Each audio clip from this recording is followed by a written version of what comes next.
Top 5, a show where we count them down. Sometimes we turn the channel. Sometimes we get to catch them in reruns. Sometimes they are the thing that occupy our afternoons. This week on Top 5 sitcoms. What is a sitcom? Situation comedy is what it stands for. Yep. And they've been around since television. Yeah, one of the first shows on television was a sitcom. Yeah, forget all the variety shows. Like, let's structure it into a story and still make it funny. What was that called? It was like Bob and Nora or something. It was even before the Lucy show. Yeah, I don't know. I can't even remember. On the Dumont Network. Maybe it will. Prepare for the shows, and this is the kind of wonderful content you get. Yeah. Maybe it will appear on someone's list. As we start at the bottom with our number 5, Rodrigo, what do you have for number 5? My number 5 is Family Matters, which is, it's right because Family Matters is really kind of like this legendary cautionary tale of what happens when a character becomes popular and then that character is just given more and more and more screen time. Mm-hmm. Family Matters starts out as the story, basically the story of Carl Winslow. He's a cop. He lives in Chicago. He provides for his family. They live a good life. And they have funny mishaps like, oh no, Eddie forgot his homework. And Laura is like, over there. And then I want to say in the second episode, they just have this guest character bothering Laura, as this kid named Steve. And people loved Steve Urkel, and he just took over the show. Yep. And the show just got weirder and weirder and weirder from there. There were robots. There was time travel. There was like all kinds of stuff. And it's just from them like following this through line of like, what's Urkel going to do next? It was nuts. My number 5, Family Matters, kind of like, now we take a step back and look at Family Matters and said, this turned into a nonsense, right? Just complete nonsense. But in its time, it was actually very popular and very successful. So maybe that wasn't wrong. That's how you got the kids to stay home on a Friday night. Watch Family Way Matters. cool weekdays. ABC, what was it? What was Fridays called on ABC? TGIF. TGIF, that's right. That's Toes right. go in first. It reminded you how to put on your shoes. Is that what it was? Okay. Yeah. Matthew, what do you have for number 5? Well, my number 5 is a little earlier, but it's a similar cautionary tale in a lot of ways, in that the creator claims that he wrote this show as a microcosm of society. And so, as such, he put in a representative of each major perspective in society. Now, granted, they were all Caucasian, but it was the 60s. We'll give them half credit. You had your working class guy, you had your rich guy, you had your super educated guy, you had your farmer's daughter, you had your famous person, and you had Gilligan. And so Gilligan's Island, supposedly, is 7 people trapped on an island, becoming a microcosm of society where you can play out larger socio-political issues on a small stage. And what it turned into was jackassery. But epic, memorable, beautiful jackassery. And people really do crap on Gilligan's Island. And I'm not saying that there aren't reasons to do that. There's a point in the show where it's kind of a very obvious point of diminishing returns. And season 3 has a lot of dream episodes that are kind of weird and esoteric and intentionally subvert the formula because the formula has stopped working. But those are my favorite episodes. And when you actually look at what Gilligan's Island did with a very limited cast of very talented people, they made memorable, albeit not necessarily for all the right reasons, but they made memorable half hours of television for 3 years. And they were only fired by accident. They were actually told they were going to get picked up for another season, but apparently the president of the network loved Gunsmoke, which was going to be canceled, and he put his foot down and said, cancel something and give me back my Gunsmoke, and so Gilligan's Island got the axe. Wow. But if you go back and you actually sit and watch Gilligan's Island and you look at just the performances of a Jim Backus is gold.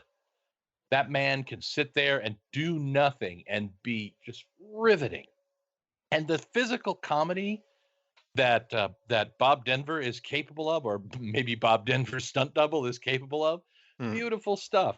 When you see the skipper do his look at the camera, Oliver Hardy thing, and then slap him with the hat, it all seems goofy, but when you really stare at it for long enough, it hypnotizes you, and it's kind of like Stockholm syndrome, but you learn to love it. And this is the selling point for me. Do you want to know why you should love Gilligan's Island? Why? There are Why? seven people in the regular cast, right? Yeah. Every episode or so, somebody shows up. Vito Scotti, legendary character actor, showed up 4 times as 3 separate characters. Nobody recognized him as the guy who was on the island 6 months ago. And that, my friends, is what we like to call perfect. So that's why my number 5, Gilligan's Island, really one of the most phenomenally entertaining, dumb things you'll ever see. I've been watching it again with the 12-year-old these last year or two. It's back in syndication, and we watch it, and she's like, have we seen this one before? I'm like, we've seen them all before, and we'll see them again. Yeah, there's only 5 stories. They're just recycled again and again. But you know what? They still work. That's the thing that's fascinating. They do a Jack and the Beanstalk episode where everybody's in different roles, and the professor plays a creepy old man with a Gabby Hayes laugh like this. And it's hysterical to see him just chewing up all the scenery in this role. At one point, he gets the princess to kiss him to turn him into a handsome prince, and nothing happens. She's like, what's that? He's like, I lied. I'm not really a prince. But just seeing Russell Johnson loving that role and just sucking all the joy in the universe into that role, that right there is worth the price of admission, which is free. Yeah. Gilligan's Island was my number 7 on my list. Really? Yeah. My number 5, though, goes back earlier than Gilligan's Island to a time where, how do we talk about social issues of the time, but do it in a way that doesn't seem like social issues of the time? And how do we rip off another television show that was also going on a few years before? I know, let's set it in prehistoric time. Everybody will eat Bronto burgers, and their cars will be driven by their feet, and eventually the show will devolve into craziness like every other sitcom, and we will introduce an alien. I'm talking about the Flintstones. And if you watch the super, super early stuff, they do talk about not like super serious social issues like we have now, but things like, the one that I'm thinking of that immediately pops to mind is where there's an open fence line between Barney and Fred's yard, and they decide that because they're the best pals in the world, we will create a community pool for ourselves to share, and then suddenly fences get built, and they're arguing over whose space, and sometimes putting fences up early is a better way to keep friendships than by tearing fences down. No, wait, that doesn't make sense.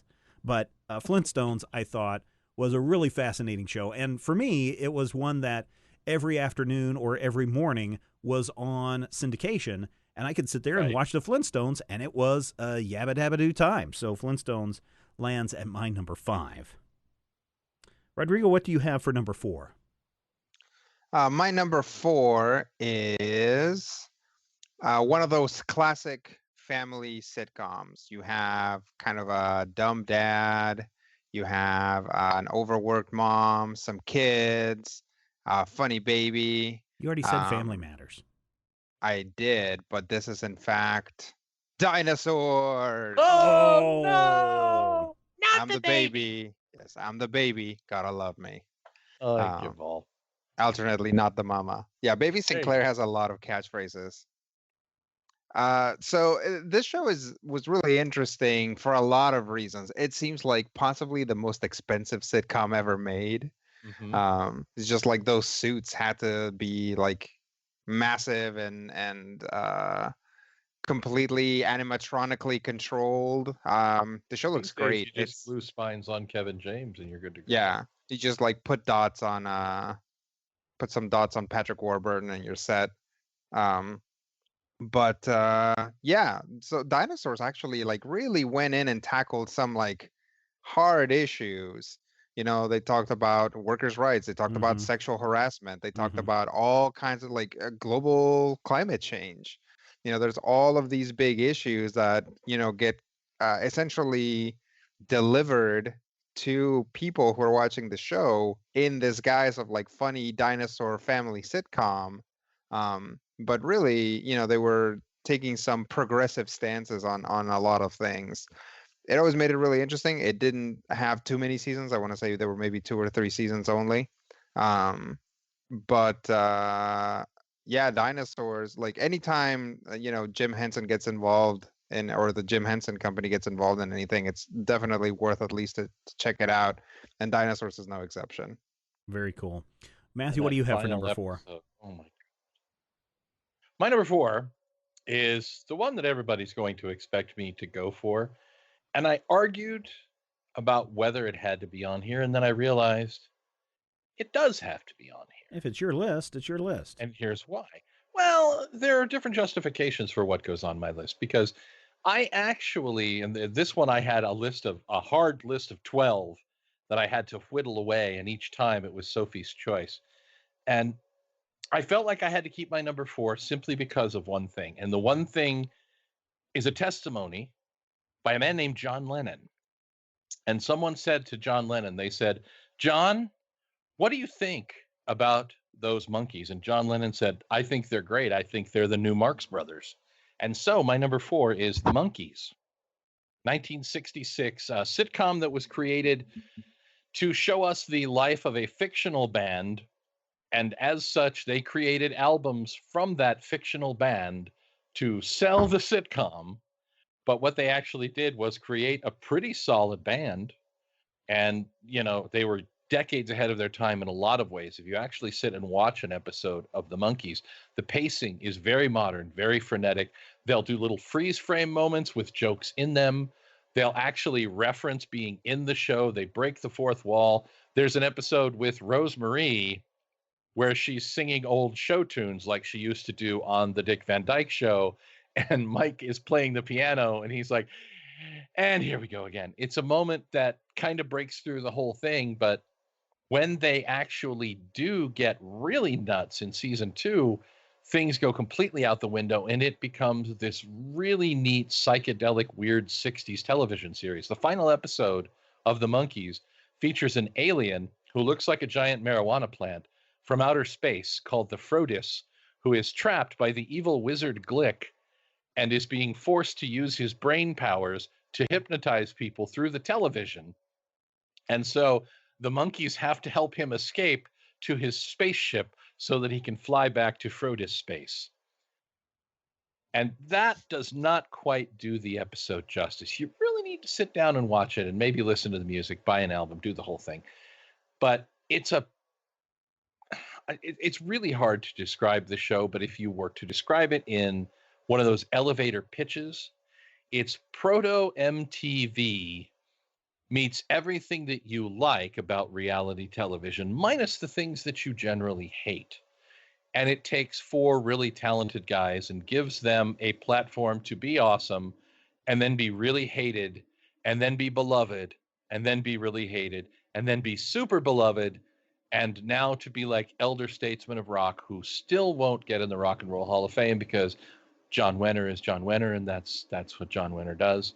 And I'm not bitter about that because my number 4 is the Monkees. Cool. My number 4 is one that, again, old television, but I only got to see it because it was on when I came home from school or was on in the mornings or something when I was younger. But it was a couple. One was, where was he from? He was Latin. And she was this redhead. Of course, everything was in black and white, so you can tell she was a redhead. But they had the craziest adventures because he was just trying to run his business as an entertainer, and she was trying to always do something that was a little crazy or zany. And by the end, Ricky would always laugh, and Lucy would always cry, and they would always kiss and make up. And there was something about this really weird show called I Love Lucy that I don't know. There's something about it that I always enjoyed watching, even though some of the antics were impossible. You know, you don't make a loaf of bread and then suddenly, because you put too much baker's yeast in it, suddenly it is longer than the size of the oven. Mm-hmm. But it's still funny. And for a young kid, I'm talking about 6, 7, 8, I Love Lucy is a show that made me laugh all the time. Later in life, when you find out that Desi Arnaz and Lucille Ball together created Desi Lou Studios, and then after they split up, she kept the studio going, and with her son, owned most of, or maybe not most of, but owned a large portion of the sound stages in Hollywood and rented them out to other TV shows and whatnot forever. And that she became one of the richest women and most powerful women in Hollywood because she was smart at a young age and understood that television is a way that is where things are going. And you have to really admire her business savvy, while at the same time she's getting drunk and trying to pitch a vitamin on everyone. Or trying to wrap candies up. I'm pretty sure that Desi Lou Productions is like directly responsible for Star Trek getting on TV. It is, because they were going to pass on it, but Lucy was like adamant about that show going on and basically forced CBS to put that show on television. Ricky was Cuban, by the way. Cuban, yeah. That's right. I couldn't remember if he was from Puerto Rico or from Cuba. So. But I Love Lucy, not the Lucy show, not the Lucille Ball show, but I Love Lucy, my number 4. Which brings us to number 3s, Rodrigo. Number 3. So way back in the 1980s, some secret government employees dug up some famous guys and ladies and made them using genetic copies. Or so is the premise of Clone High, an animated sitcom on MTV, whose premise was that all of the characters that went to this high school were genetic copies of famous people. The main character is Abraham Lincoln. He's an awkward teen. His best friend is Mahatma Gandhi. His best friend / love interest, girl is Joan of Arc. The school like jock bully is JFK. His like the queen bee is Cleopatra. It is really good, and it's like this. It's a sitcom that spends a lot of time poking fun at other sitcoms. Right, every time they would do a preview or something, it would be like, tonight on a very special Clone High. They have some great lines. They have all of these great like one-off historical figures show up. You know, it's like if you were going to go get some advice from a historical figure, you would of course go find in this case Jesus. And where would you find him? Obviously at the wood shop, right? I was going to say hanging around. I don't know. He's in the wood shop. They did this whole thing, this whole Happy Days riff where they had the Pawns, like Ponce de Leon. You sure are a regular character. Yeah, just so great. Of course, Mr. Butler-Tron, the kind of second in command to the kind of villainous principal, is a total takeoff of Mr. Belvedere, right down to the fact that he compulsively calls everyone Wesley. Yeah, Clone High is just really just like this little treasure trove of like 90s humor, awkward teenage sitcom, like straight up tropes, and a lot of like basically shots fired in every direction as far as sitcoms go. It is by far one of my favorite series, and one that ends in a cliffhanger, and then the show never gets picked up for another season. So all the Clone High characters are still frozen in that freezer indefinitely. Did I not hear that they were going to try to revive that series? I don't know. It would be difficult because, like, thinking back about it and watching some videos, it is like so 90s, you know. Like, they would have to like really change up a lot of stuff in not necessarily in the basic premise, but in like the histories of these characters and everything. Because the whole point is that they're teens, but now they have, they were teens, what, 20 years ago? Mm-hmm. So it's like, I mean, they could just kind of reboot it, but New clones. yeah, it would be interesting to see how that went. Yeah. Oh, I guess I'm thinking of, there's two stories. One is a 2014 story that had the guys who just recently quit the Flash movie a while ago, or who, I'm sorry, wrote the Flash movie, Phil Lord and Chris Miller, were thinking about bringing Clone High back, and we're working on it. But then I guess 22 Jump Street and Flash movie and everything else got in the way. So there you go. And then another one was just a story that they were re-airing the original episodes. So yeah, and this is an MTV show. Yeah.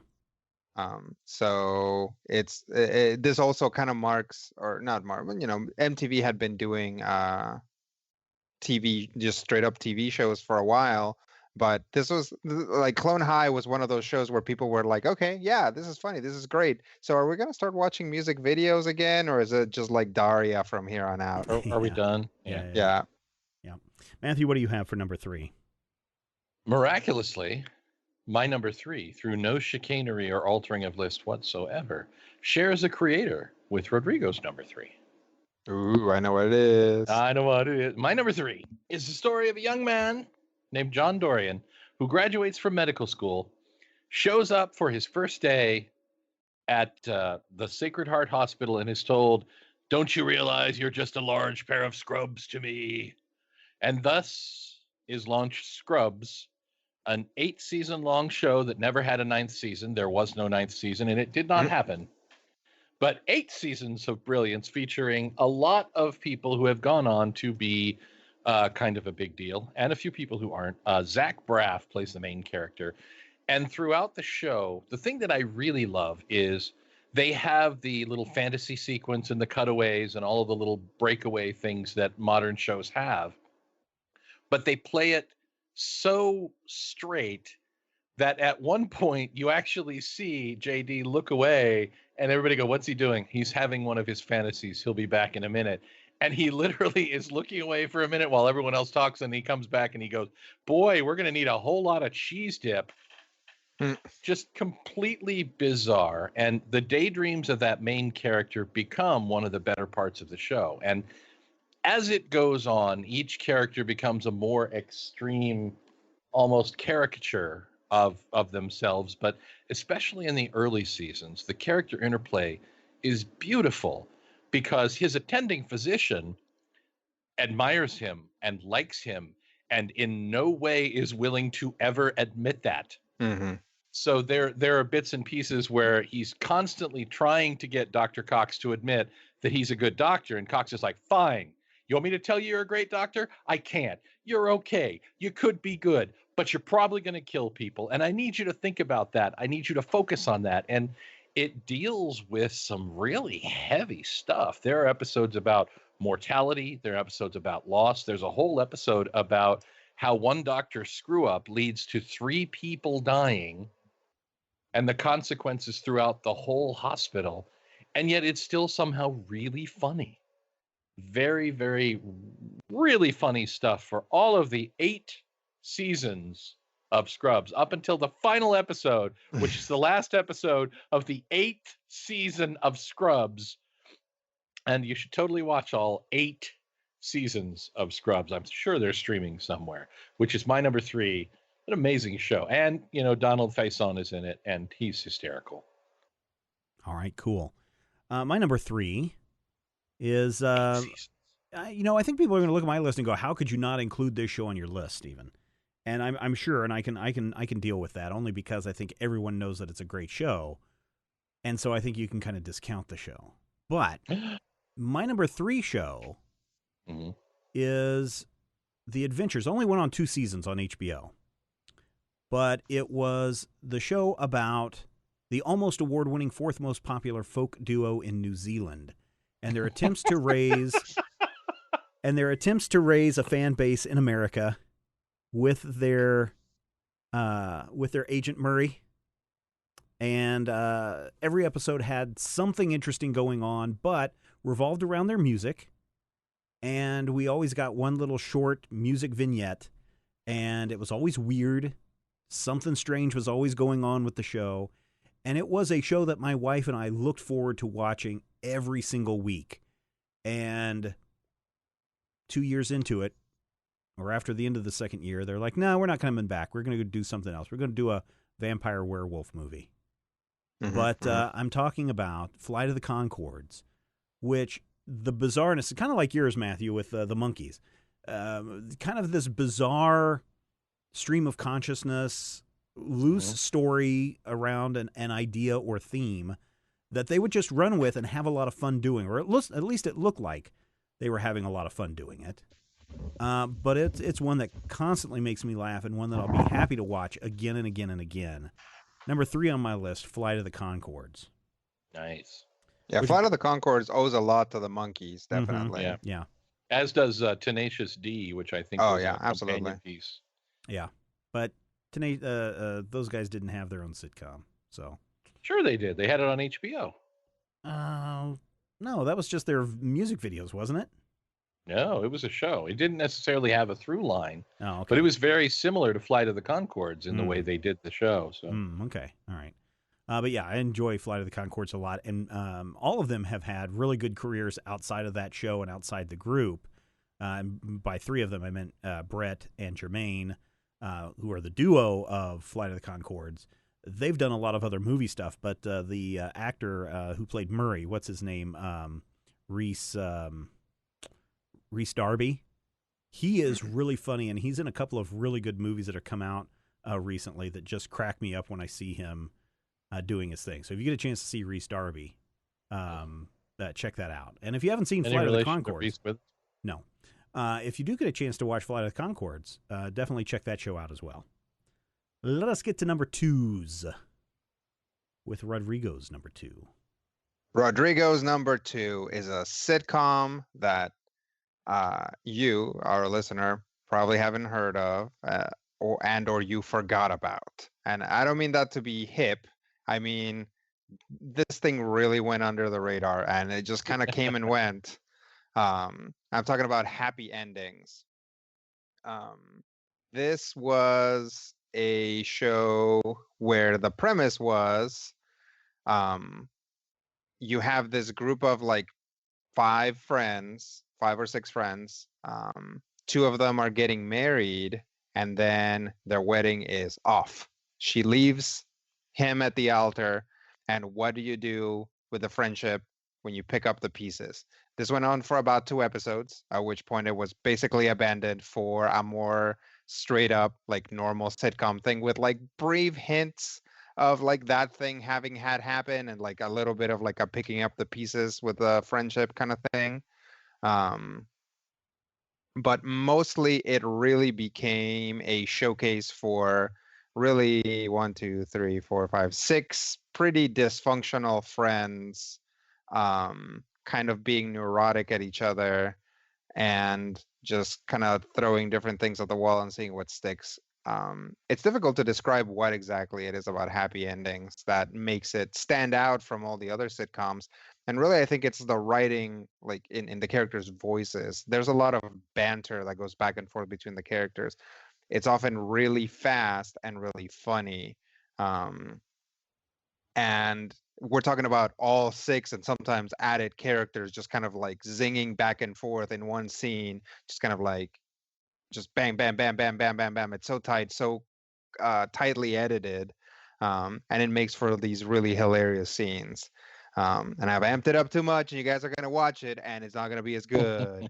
But no, it's like, this is actually the show that is kind of guilty of the status quo on New Girl, because the pilot for New Girl has Damon Wayans Jr., and he was going to be in the show, and then they didn't pick it up. So he was like, well, I'm going to go try to find some work.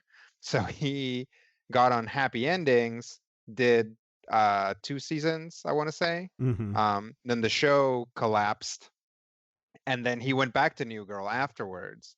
There's actually a show or a joke on New Girl where Nick is like sitting there. He's made a video about how his life is miserable, and he's like kind of talking to himself, and he's like, yeah, so make sure that you take care of yourself, Nick, and also take care of Coach. If you don't pay attention enough to him, he's just gonna find another group of white people to go hang out with, and it's this is like it's this little joke about how basically Damon Wayans Jr. went to do another show and then came back. Cool. That happens. Matthew, what do you have for number 2? I argued really hard about my number 2 because, as you'll remember, I had a top 12, and I whittled it down and I whittled it down, and I argued with the women in my house, as I often do, and for the longest time I was sure that my number 2 was going to be Good Morning Miami. Mm-hmm. But then it occurred to me that show's really not very good. So as much as I love the lead actress, it just has to be your favorite. As much as I love the lead actress, I had to give the edge to another series, one that has stuck with me longer, one that started when I was a young boy, and actually probably had a lot to do with my choice of education and initial career. Because, baby, if you ever wonder what ever became of me, it was 1978, and I was sitting watching WKRP like a total couch potato. My number 2, WKRP in Cincinnati, which is the story of a struggling radio station where a new hotshot young program director named Andy shows up, who is initially clearly meant to be the main character, but is also super dull and is surrounded by total nut jobs in the best possible way. And everyone on the show is much more entertaining and interesting than him. So we naturally start focusing on everybody else on the show. And everybody else includes the night DJ, Venus, who talks like this, and the morning DJ, Johnny, who's been in every major market and has had 15 different names. And of course, there's Jennifer, who actually runs the station. And the big guy, Mr. Carlson, who is a completely ineffectual middle management suck-up, whose mother actually owns the joint and is only keeping it open as a tax write-off. So for 2 seasons, we see these characters interacting. And for the first couple of episodes, it's nothing really to write home about. And then the Thanksgiving episode comes around. And as God is my witness, I thought turkeys could fly. And that's really the point where the show turns into something entirely different and so perfect. And the reason that it had to be my number 2 was when we talked about possibly not having it in the list, my family sat in the living room for a good 12 minutes just yelling catchphrases at each other back and forth, just yelling, booger, I thought turkeys could fly, walls, and chai chai Rodriguez. And so you have to love it. There's one line that I actually use that is from WKRP, and nobody knows that it's from WKRP. There's an episode where the station engineer is on a remote at a radio or at a stereo store, and the stereo guy wants to sell him a radio, and the engineer looks at him and he says, Dale, I got a radio in my van that'll knock your whole store in the Ohio River. If you've ever heard me say that, that's where it came from. And that's why my number 2 had to be, even though Ashley was the lead of Good Morning Miami, it had to be WKRP in Cincinnati. You know it's a good show if it knocks my universal crush off her perch at the top of the heap. So, all right, there you go. Which brings me to my number 2. My number 2 is probably one of the most offensive shows ever to be on television, because anyone who watches it at some point will go, oh, that offended me. Oh, that's the worst show ever. Oh, I cannot believe that this show has been going on for 20 years.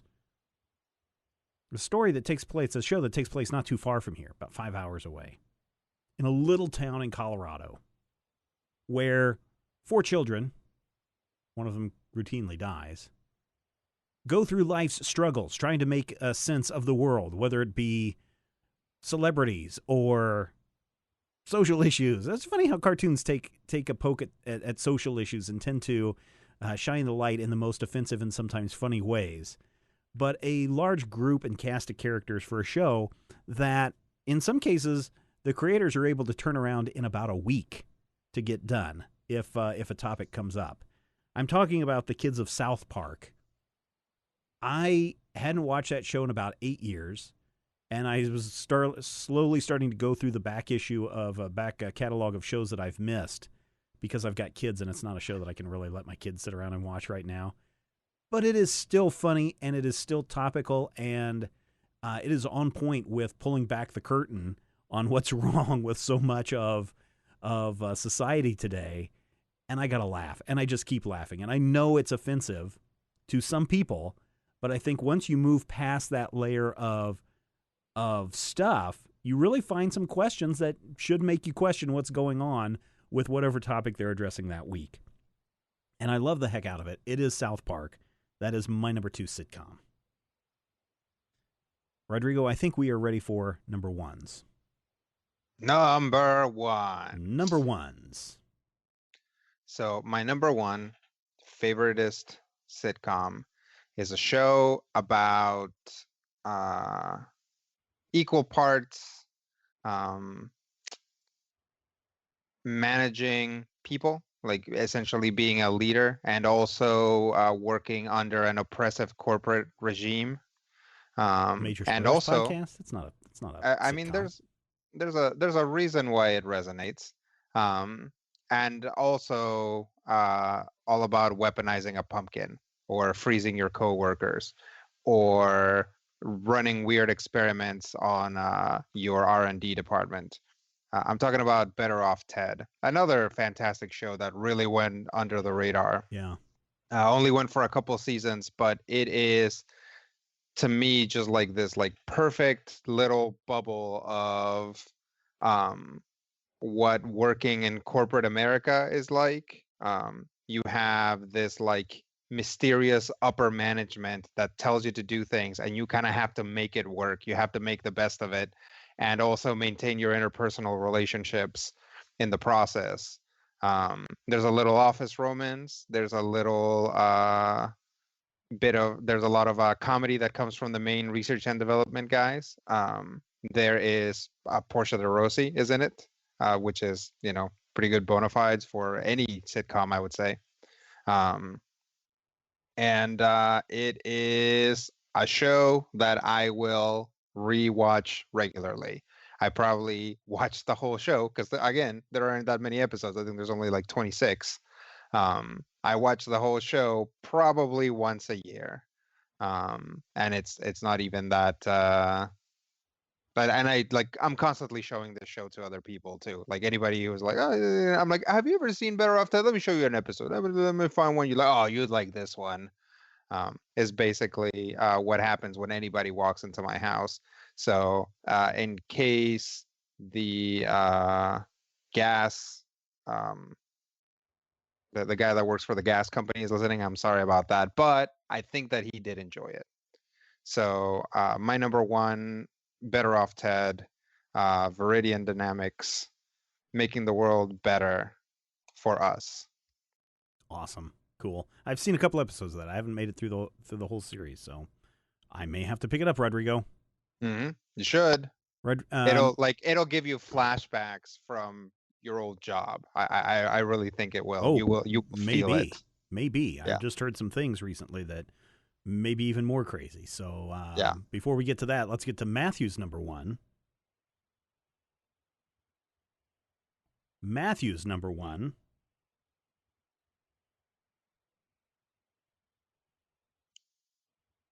I say we should get to Matthew's number one.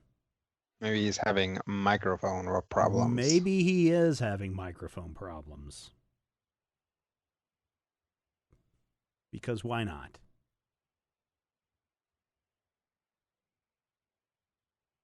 Hey, Matthew, type into the chat if you can hear us.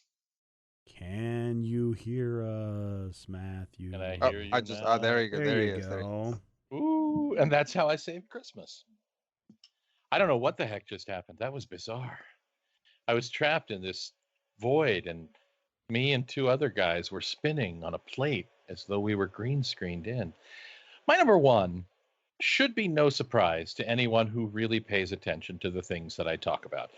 And in a lot of ways, it's kind of my jam. And when I say that, I actually refer to the fact that my family hates me. And the reason for that is for the longest time, when we first got the DVR, I set it to record and keep 2 episodes of Scrubs at all times. So at any given point, I could go to the TV, I could watch an episode of Scrubs, usually one I'd seen, sometimes one I hadn't seen. But I stopped doing that with Scrubs. And the reason why is because another show came into syndication. And one night, when I was half asleep and having an existential crisis, I said to that show, entertain me. And that show gave me the story of a first date between the protagonist and a beautiful young woman. And I was in, one of those half asleep states where you're not really paying attention. But I was watching the show and I was completely entranced by the show and the romance. And I'm like, oh, this is the best romance I've ever been in. Hooray. And that, my friends, is why my number one is How I Met Your Mother. And if you say that to somebody, you will get one of 3 responses. You will get, oh my God, it ended terribly. That is true. You may get, oh my God, I can't believe you said that. That's so embarrassing. Which, that's up for debate. You can be embarrassed by whatever you want. Or you'll get, oh, I secretly like that too. But very, very few people actually come out and say that How I Met Your Mother is a good show. And it is. And the main reason why is because the premise allows you to do things that a normal sitcom wouldn't. The premise is literally the main character at the age of 45 telling a story to his children, which means that during certain episodes, you can have him be an unreliable narrator. Yeah. And the episode will be halfway through and he'll be like, oh my God, I forgot to tell you about the goat. And so retroactively, the story changes. And there's a whole episode where there's a girl he can't remember the name, so everyone refers to her as blah, blah, because he can't remember her name. Or By the way, congratulations to Blah Blah on being on a time travel show now. I just saw that the other day. Yeah. But the thing about How I Met Your Mother is, for all of its weaknesses and for all of the fact that the last season and a half really isn't entirely necessary to the narrative, and it kind of becomes the Barney Stinson show near the end. They really overplay the things that are great about it. It is a show that manages to be about something without being about something. It has that Seinfeld thing where you might pop into an episode and have it be just totally about, oh yeah, and this weird thing happened, and then a building exploded. Or there's a long episode with Bryan Cranston before he was on Breaking Bad. There's a series where the running gag is he's built a building that resembles male genitalia.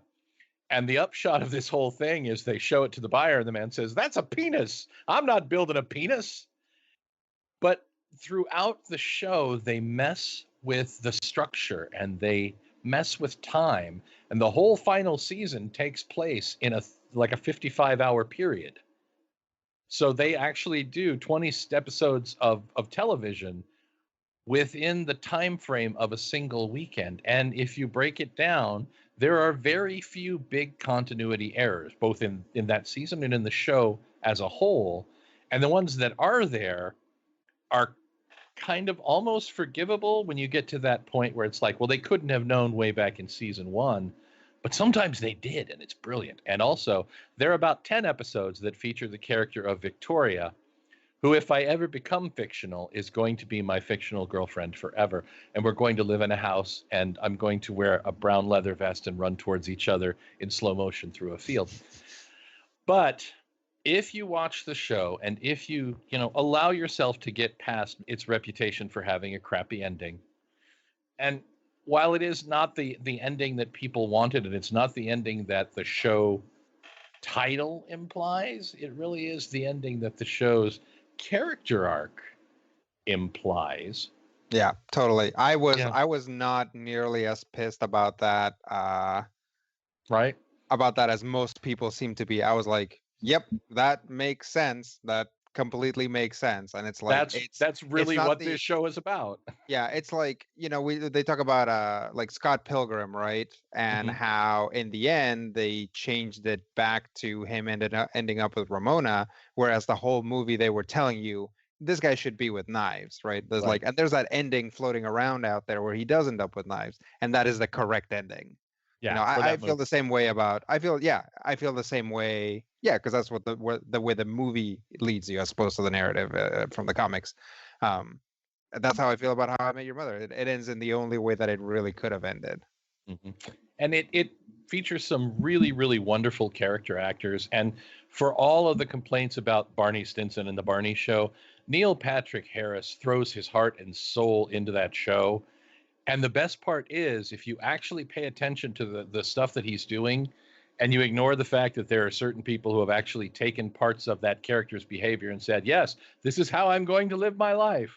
Ugh. He is actively blowing up. He is an openly gay actor playing this super hyper machismo womanizer so far over the top that it should be clear that it's parody, but he's so good at it and so just wonderfully achievable on all levels that you feel for this character, even though he's clearly ridiculous. And if you say to me, well, this stupid thing happened in episode 3 of season 4, which is true, that stupid thing did happen. But remember, this is Ted telling a story, and Ted is an unreliable narrator. And that's why my number one, How I Met Your Mother, any continuity error can be wiped away by simply remembering that Ted is an unreliable narrator and something of a fatuous jerkwad. All right, there we go. Now it's time to get to my number one.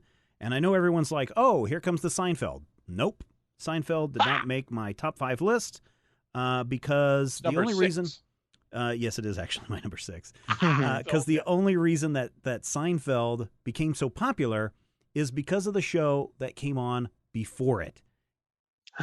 When it originally came out in its pilot episodes, Seinfeld, they placed it right next to my number 1 show. And then whenever it went into a regular series run, they actually had to move Seinfeld from its 9 o'clock slot to the 8:30 slot. Again, right after the more popular show of NBC's must-see TV Thursday. I'm talking about Cheers, a place where you go where everybody knows your name. And even though everyone knows your name and you all have fun, interesting things that happen in the bar, what's really interesting is these guys really didn't know much about anyone else outside of the bar, what their lives were like. Yeah, you could talk about Cliff's mom or Norm's wife, but those people rarely came up in the show where you'd actually go home to these places, because it was about the family and the community and the crazy, crazy antics that went on inside of that bar. And it is a brilliant show, so well written for essentially a single room comedy. Yeah, occasionally you'd have a back room or Sam's office, but for the most part, it was a single room comedy, 3 cameras, and it was incredibly well done. So funny, such a wonderful cast of eclectic characters that were brought to life by everyone from Kelsey Grammer to, Cliff Clavin, what's his name, Ratzenberger. It is a great show from top to bottom. And for people that say that it's not the number 1 sitcom of all time, sit down and watch that show, because it is brilliant in sometimes it's just in your face funny, but a lot of times the comedy is so subtle, especially by the time Coach transitions out after he dies and you bring in Woody. Yeah. Those are, some great comedic moments in the middle of tragedy that just makes for a great show. And Cheers, it doesn't get talked about enough, but it is a fantastic sitcom. It has the funniest moment on television ever. Which Carla gets mad at Coach. She rips off his clip-on tie, and throws it in a blender and blends it. And then Coach looks around and says, anybody want to buy tie? And then cracks himself up because he thinks it's such a funny joke. And the actor laughs so hard and so genuinely that I can't, every time I see that, I cannot help but laugh along. I'm just wondering if that was ever, like if it was unintentional, like it wasn't scripted, like Coach was supposed to sit there and then he just blurted out, the actor, what's his name? Is it feels like that. I know, right? He just says, anybody want to my tie? And then just starts cracking himself up after it. And then everyone else in the bar is laughing too. Yeah. And that show, much like How I Met Your Mother, does something that most sitcoms don't. The characters actually stop and laugh at each other's funniness. Mm-hmm. There are moments where Cliff will say something and the other characters won't be waiting to zing him. They will actually laugh along with the fun thing that Cliff just said. Yep. Generally at him, but sometimes with him. And there's not enough of that in sitcoms. No, there isn't. I wish. It's too bad that. Yeah. Sitcoms have a lot of weird rules, right? It's like pause for laughter, but never laugh. Right. Never say goodbye when you hang up the phone. Right. So that was my number. Seinfeld would have been my number 6. I said Gilligan's Island was 7. Cosby Show was my number 10. What else did you guys have on the list? Well, Good Morning Miami got knocked out of the slot. I had, for a very short time, I considered My Mother the Car, but again, show that sucks. One that I really wanted, but there was no way I felt I could make the case for it, was from 1977. It was called Carter Country. Oh, I remember that. It featured Victor French, who was the bearded guy from every episode of Little House on the Prairie, as a sheriff in rural Georgia. And I remember that when I was a kid because a lot of things happened in the 70s that dealt with this, but there were episodes that directly dealt with the fact that they had an African-American officer and a big fat racist together. And speaking of big fat racists, Good Times is on cable again. I've been watching Good Times with the Child, and that show is just amazing. Rodrigo, what else did you have on your also ran list? This was a rough one for me. Friends on your list? I did not have Friends on my list. I was never a big fan of Friends. I have 30 Rock. I have The Fresh Prince of Bel-Air. Frasier. Yep. Parks and Rec. Arrested Development. Community. There was a lot of and actually a lot of these got knocked out because of, including How I Met Your Mother. The main reason why I didn't have How I Met Your Mother on my list is because I knew Matthew would. Oh yeah, you should have put it there on your number 5, so Matthew would have had to talk about it, and then wouldn't have had something to talk about it as number 1 spot. That's just mean. That would have been super mean. I was actually, because the way that's why I didn't use Cheers, Mr. Man. I could have torpedoed you too. A lot of these shows got knocked out because of really bad last seasons. So a lot of them kind of left a weird taste in my mouth. So I was like, well, that's a good enough reason to eliminate it, because this was difficult. I watched a lot. I basically learned to speak English with Full House and Saved by the Bell and Family Matters. So those shows are in a very literal way, they're formative. Yep. Boy Meets World was on my also ran list. Also, since I had a kid at the right age at the right time, I considered iCarly and Sam and Cat, which were Phineas and Ferb, hysterical shows. And again, those are made, I think, aimed at the audience who grew up with sitcoms of the 70s too. Yeah, That's So Raven. Actually, it's in the mire that is Disney shows. That's So Raven always really stood out to me as something that was slightly different, slightly better. She was psychic, yo. And also another show that might be coming back. Really? Yeah. I think I heard something about that. That's 30-ish Raven. She quit the daytime show, The View, so she could go back to Disney. Well, that's kind of cool. I wonder if we're going to get her kid. Maybe do the whole Girl Meets World is not bad. Yeah, that's what I hear. Girl Meets World reunites much of that old cast and does it in a way that it's clearly aimed at these young kids who are after the millennials and don't have a name, so we can call them terrible yet. But it also features those old characters, so the parents can sit and sigh at whatever's on the Disney Channel and then go, wait, that's Topanga. I know Topanga. Right. By comparison, I heard Fuller House is pretty bad. But it's getting a second season. Yep, well, it is. Sure, I just saw the trailer, Yeah. Well, let's be honest. Full House wasn't exactly, Heinrich Himmler. Wait, no. Heinrich Ibsen. Ibsen. Man. On that note, ladies and gentlemen, we have shared our top 5s. Now it's time for you to head over to majorspoilers.com. Share your top 5 sitcoms. Use the comment section. Take as much space as you want. There's no character limit. I don't think there's. Well, I think there's a 10,000 character limit. So you want to limit that. No, let's not. Majorspoilers.com is where you want to share your top 5 list, because everybody wants to read your list, because everybody loves a list. We'll talk with you again really soon.